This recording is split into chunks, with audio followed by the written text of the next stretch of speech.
Hi, this is Gordon Day. I'm going to walk you through the first draft of the Discovery Employment Equity tool, and uh, this is the first screen. You will see it's the dashboard, so at the bottom tab it tells you which screen you are looking at. If you look at the tabs at the bottom, all the ones that are in red will be hidden from the user, so they won't see that. And the ones that are not highlighted is what they will ultimately see in the system. So we're going to go behind the scenes and look at where does the dashboard come from. And the first tab we start with is paste data. So on paste data, this is where you would put in your monthly data. The moment it's manually copy and paste, but once we've done the database integration, you will select this data from the database and it will update automatically. This is the one set of data we need. The second set is the baseline data. So the baseline data will be for January or June of each year, and that is what we will use to determine progress in the reports.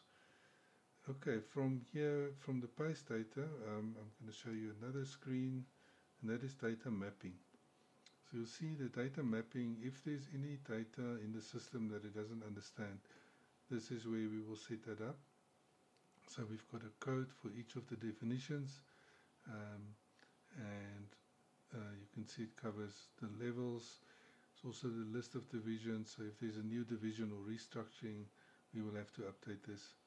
And then just the mapping for the recruitment data, which is slightly different from what we had on the discovery levels. So from the data that we paste in, we're going to go to profile list. So basically this uses the data mapping and encode the information, and we also use this to determine new recruits since the baseline period, promotions since the baseline period, and transfers in. Then we have the same list for the baseline profile, and here we can we count the terminations and the transfers out. So all of the information needed for the scorecard is produced here. The next step we're going to look at is the profile.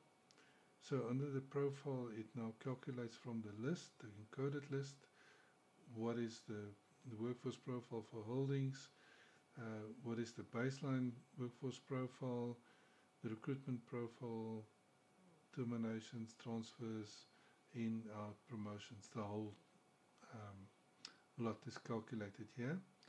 And you will see everything is dynamic, so you can choose corporate services, and thank you for that. It will update all of the information.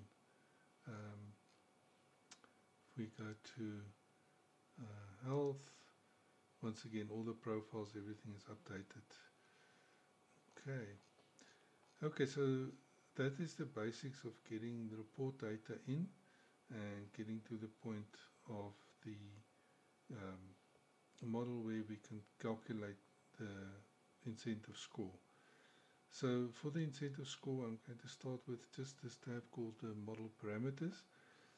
And basically what you'll see we've done is for the data that we need to calculate the scorecard, everything has been named. So like the scorecard itself, the maximum points.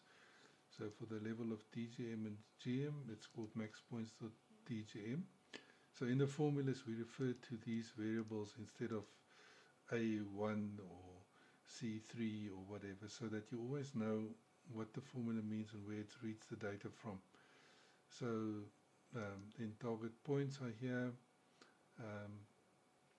current employees, so you can see this, and once again that changes with whatever you select, whether it's health or holdings. This number will change, but the variable that refers to the number is important, so that when you read the formula for the calculator, you can always see what the value is and where does it come from. Okay, so you can see black female bonus points. It's a variable for that, for importance and weight. African targets, got that. So the model parameters is where you find the naming conventions. There's a few more naming conventions. For instance, in the profile, if I could go back, you will see each of these also are named for the calculator. Okay, so then we go to the points calculator, and you can see this will be behind the scenes. It's not going to be displayed to the users. Basically, we start with the targets. So that's the baseline profile that is used to calculate from the baseline profile to the target profile. So in this case, the baseline is June, and so this calculates the score up to end of December, and from there it then calculates the current points for the current profile, and then adds in the employee movements, so we end up with a score out of potentially 200 over here.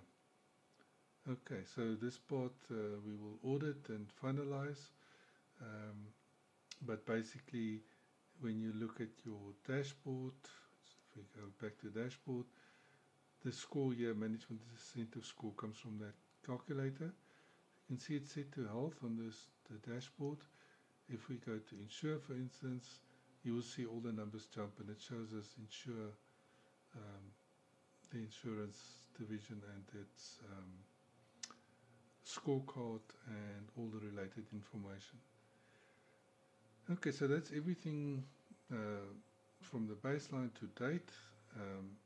Let's go to the predictive part of the scorecard. So for the predictive part, it starts with a basic list of the vacancies, open vacancies. This will also be on the database, and you'll be able to refresh that, and hopefully it will be updated on those two systems so that we can see a proper list of vacancies, which should be around 300 and not the 1000 that we have here. Then planned movements. So this is where our end users will basically come to select the vacancies that they want to plan for. So we can select, let's say we want to go to health. So there's Discovery Health. We can select the level we want to work with. So senior specialist. And then this will display all the vacancies for that business unit and that level. And we can then type in a name, the race and gender of how we want to fill the vacancy, whether it's a person with disability. You see, for all of these, you don't type, you select the values that are there already. And then we can say we're going to fill this through a promotion, transfer in, or a recruitment. Once we are done, we click Save, and you will see it is added to the list at the bottom. And basically what will happen is this list will sit on the database. So at a holdings level, we can see every time somebody has planned a movement and see what that will do to the overall Discovery Holdings scorecard. Okay, so that is the Discovery Employment Equity Scorecard in its first draft. Thank you. Goodbye.